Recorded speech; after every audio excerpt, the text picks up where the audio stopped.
Okay, here is hyperbola, the assignment for hyperbolas, and I was going to go over number 11.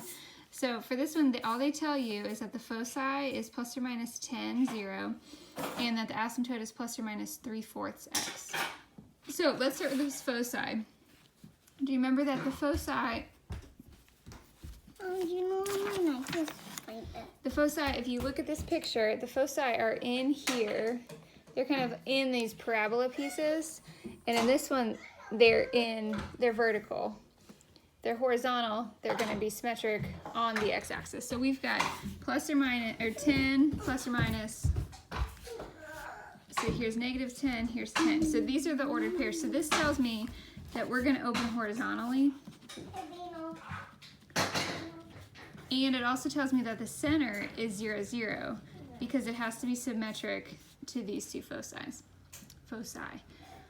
One more thing this tells me is that, remember the h plus or minus c comma k is a foci, and so if this is equal to plus or minus 10, 0, then notice since h and k are 0,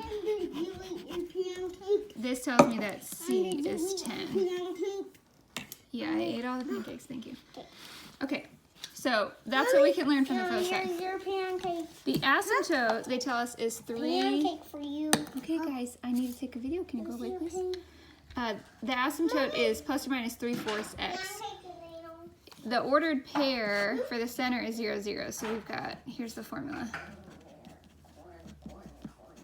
So this makes sense because h and k are 0. So we have y equals plus or minus b over a x. No. So this tells me that b over a is 3 over 4.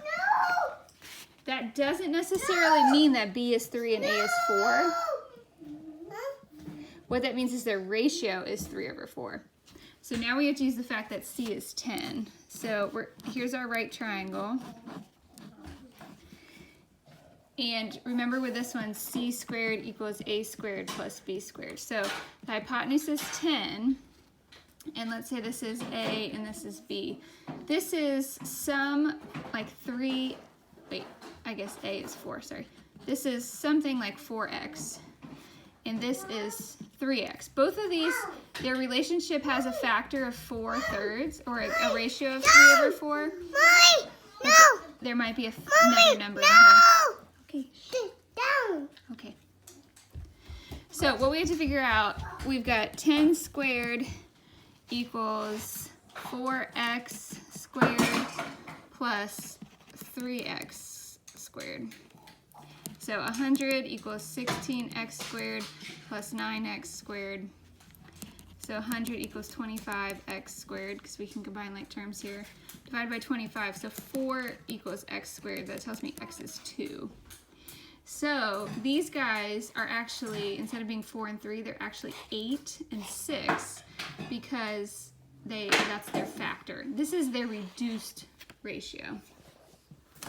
So A is 8 and B is 6. So for our final answer for this one, we've got centers, whoops, at 0, 0.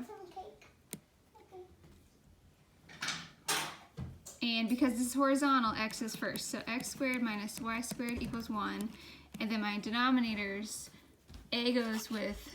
Mommy, here's your... Thank you. A goes with x. So we've got x squared over 64. And then our b squared would be 36. So this is the final answer for number 11.